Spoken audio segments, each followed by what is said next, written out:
अभी चुनाव के टाइम पे बहुत सारे नेता आएंगे, आकर कहेंगे कि फलां साहब इतना टाका ले लो, हमारा काम कर दो। क्यों जी? अगर आप हक पर हो तो हम आपका काम करेंगे। अगर आपके पास 10 कैंडिडेट आते हैं और हर कोई कहता है कि हमको वोट कीजिए, हमको वोट कीजिए, बेहतर तरीक़ा ये है सबको कहिए ठीक है, जाइए कोई बात नहीं, काम कीजिए, वक्त आएगा तो हम बताएंगे। किसी को मना भी मत कीजिए और किसी को खुलकर सपोर्ट भी मत कीजिए अगर वक्त ऐसा आता। लेकिन अगर आप सामने देखते हैं कोई हक़ की हिमायत करने वाला है, कोई जुल्म के ख़िलाफ़ आवाज़ बुलंद करता, अगर कोई ऐसा आदमी है जो सही कायद है, जो सही हिमायत करता है लोगों का, हिंदू मुसलमान जैन बौद्ध सारे लोग बराबर हैं, तो आप खुलकर उनकी हिमायत भी कर सकते हैं। इस्लाम ने कहा तावनु अलल बिर्रि वत तक़वा वला तावनु अलल इस्मि वल उद्वान। ऐसे लोगों की हिमायत करो, ऐसे लोगों की हिमायत करो जो आपके कौम के समाज के इज्जत व आबरू के लिए सोचता हो, जो समाज में दंगा न फैलाता हो, जो समाज में मासूम इंसानों पर जुल्म न करता हो। और ऐसे कॉमनल लोग जो गद्दी पर बैठकर इस देश के अंदर हिंदू मुसलमान करते हैं, इस देश में टोपी और टीका करते हैं, इस देश में मंदिर मस्जिद करते हैं, ऐसे लोगों को पकड़कर उन्हें चुनो और उन्हें अपनी ताकत से, अपने वोट से उनको इस धरती के अंदर, उनको बस्ती के अंदर लेकर बिठा दो। मेरे भाइयों, शरीयत के नज़र में अगर अल्लाह ने आपके पास एक वोट रखा तो शरीयत के नज़र में अगर आप जिसको बेहतर समझते हैं आप उसको दीजिए। लेकिन अगर आपने पैसा देकर, पैसा लेकर अपने वोट का सौदा किया तो शरीयत के नज़र में बहुत बड़ा गुनाह है। ये गुनाह है कबीरा से भी ज़्यादा गुनाह है।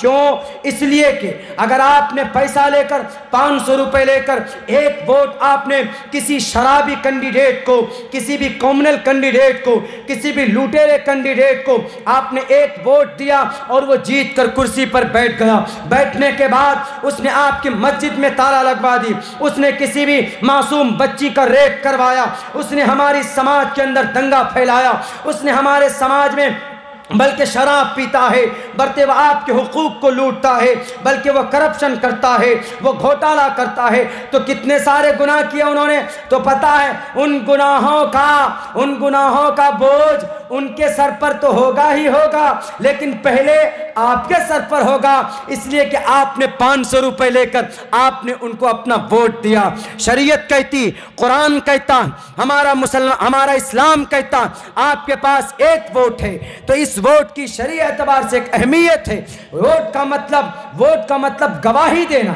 जब आप किसी कैंडिडेट को वोट देते हो गोया आप एक गवाही दे रहे हो कि ये हमारा लीडर होगा। अगर आपने शराबी को गवाही दे दी कि ये हमारा लीडर होगा, जब वो शराब पिएगा उसका गुनाह आपके माथे पर भी रखा जाएगा। इसलिए मुसलमान कौमों, अपने ईमान को पैसों से नहीं बेचिएगा, अपने ईमान का सौदा पैसों से नहीं कीजिएगा। इसलिए कि पैसों से जो आदमी अपने ईमान को बेच देता है अल्लाह के नज़र में उसका कोई मकाम नहीं होता है, अल्लाह के नज़र में उसकी कोई इज्जत नहीं होती है। वक्ती तौर पर आप परेशानी में होंगे, वक्ती तौर पर आप दिक्कत में होंगे, लेकिन जब आप दिक्कत में होकर ईमानदारी के साथ आप किसी परेशानी का मुकाबला करते हैं, ईमानदारी के साथ आप किसी जालिम का मुकाबला करते हैं, तो अल्लाह की तरफ से मदद नाजिल होती है। सैकड़ों वाक़यात सहाबा किराम के इस ताल्लुक से मौजूद। इंशाअल्लाह हम लोग पैसों से अपने ईमान का सौदा नहीं करेंगे, वादा करते हैं इंशाअल्लाह तबारक व तआला। मेरे भाइयों, एक सहाबी थे हज़रत बिलाल हबशी, बल्कि ख़ुद अल्लाह के नबी अलैहिस्सलातु वस्सलाम, अल्लाह के नबी अलैहिस्सलाम जब इस्लाम का पैगाम लोगों को देने लगे। देखिए, मैं एक आलिम दीन हूँ, और आलिम का मतलब लोग क्या समझते, बहुत से जगह पर लोग समझते हैं कि आलिम का मतलब नमाज के ऊपर बयान करना, कुरान पर बयान करना, हदीस पर बयान करना, शरीयत पर बयान करना। ये चीज़ ज़रूरी है। Without these things we are not complete Muslim. Quran के बग़ैर, शरीयत के बग़ैर, नमाज के बग़ैर, ज़कात के बग़ैर हम मुसलमान नहीं। लेकिन हम जिस देश में रहते हैं, इस देश में एक कानून है, एक सिस्टम, इस देश में कुछ फसाई ताकत है, कुछ जालिम ताकत है। तो उस ताकत से आपको कौन आगाह करेगा। जैसे ये वोट का मसला आया तो हम में से बहुत से लोगों को ये भी पता नहीं कि शरीय एतबार से वोट की क्या अहमियत है। हमारे यहाँ बहुत होता, हमारे यहाँ भी पंचायती इंतखाब है, हमारे यहाँ बहुत होता। क्या बड़े बड़े दाढ़ी वाले, बड़े बड़े दीनदार आदमी, नमाजी, हाजी, पाजी आदमी पैसे ले लेते और क्या कहते, हमारे घर में 10 वोट है, हमको पैसा दीजिए 50,000 रुपये, हम उनके साथ साथ और लोगों को भी देंगे, आपका वोट दिलवाएंगे। क्या है भाई, ये चीज़ नहीं होनी चाहिए। अब ये कौन बताएंगे, ये बताने की जिम्मेदारी किनकी, उलमा की होती है।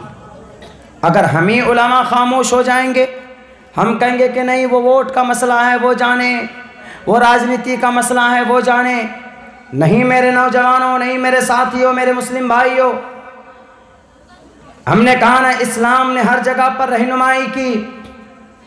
जहाँ पर नमाज, ज़कात, शरीयत का कोई मसला अटकता है तो उलमा बताते हैं, लेकिन जहाँ पर दुनिया का कोई मसला अटकता है तो वहाँ पर भी हमारे उलमा आने चाहिए। वह अलग बात है कि हमारे उलमा आजकल खुलकर मैदान में नहीं आते। क्यों? क्योंकि गवर्नमेंट के तरफ से, हुकूमत के तरफ से उन पर निगाहें होती कि मौलाना अब्दुल्ला बहुत बोलता है, लो इनको जेल में इसमें हाथ में हथकड़ी डालकर जेल में डाल दो। तो बेचारे उलमा भी हमारे कतराते हैं। लेकिन दुनिया के ताल्लुक से भी कोई मामला हो, कानून के ताल्लुक से कोई मामला हो, शरीयत के ताल्लुक से कोई मामला हो, तो हमारे उलमा की जिम्मेदारी है वह आपकी रहनुमाई करें, वह आपको बताएं कि आपको कैसा कदम उठाना है, आपके लिए क्या सही है और क्या गलत है। अगर हम उलमा खामोश हो गए तो हम कैसे हो जाएंगे, जैसे बनी इसराइल कौम भटक गई। अगर हम खामोश हो गए तो जैसे वो कौम भटक गई, मनुस्मृति के मानने वाले। हमारे हिंदू भाई कौन है? हमारे हिंदू भाई हजरत नूह की कौम है। हिंदू लोग सनातन धर्मी, ये अमित शाह जी, लाल कृष्ण आडवाणी जी, प्रधानमंत्री जी योगी आदित्यनाथ जी, हमारी बंगाल की ममता दीदी जी और दूसरे सारे लोग, हमारे सारे हिंदू भाई कौन? हजरत नूह की भटकी हुई कौम है। हजरत नूह की किताब को ये लोग मानते हैं। कौन सी किताब? मनुस्मृति को ये लोग मानते हैं, मनुस्मृति को। और मनुस्मृति कौन? मनुस्मृति, मनु मीन्स नूह। मनु को अरबी में नूह बोलते हैं और नूह को संस्कृत में मनु बोलते हैं। कैसे भटक गए? ऐसे भटके कि जब जब ज़रूरत पड़ी किसी मसले की, किसी पैगाम की, तो उनके उलमा ने उनको नहीं बताया।